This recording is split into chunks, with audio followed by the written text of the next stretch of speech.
Negeri yang menyatakan bahwa kepala daerah jika tidak menerapkan protokol kesehatan, kepala daerahnya akan dipecat. Jadi kalau sebelumnya kita dengar juga arahan Presiden bahwa masing-masing daerah itu mungkin sudah lahir pergub atau perda.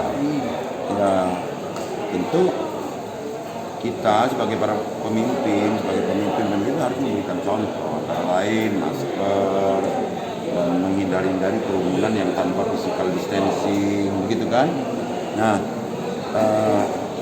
saya menggarisbawahi apa yang disampaikan Presiden dan disampaikan Bapak Menteri Dalam Negeri itu sebagai warning kepada seluruh pemimpin, khususnya kepala daerah, agar tetap memperhatikan warga yang dipimpin, gitu kan, dengan protokol kesehatan yang ketat.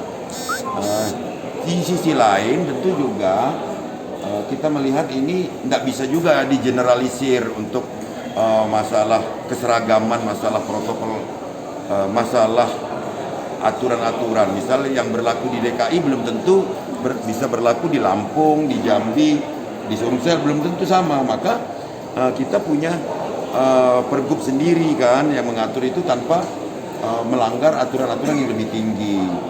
Menyikapi itu dengan penuh rasa hormat dan punya arti bahwa perlindungan masyarakat itu yang utama. Meskipun sekali lagi saya ulangi, permasalahannya tidak sama antar provinsi itu. Jadi tentu para pemimpin harus juga fleksibel untuk menyikapi masalah aturan yang ada, karena kita tidak hanya fokus di satu aspek medis, tapi juga di ekonomi. Jadi semua harus berjalan dengan baik. Kita siasati dengan cara-cara yang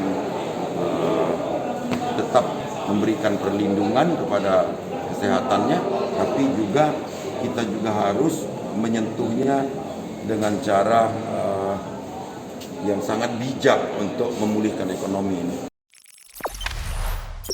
Jangan lupa subscribe, share, komen, dan like ya.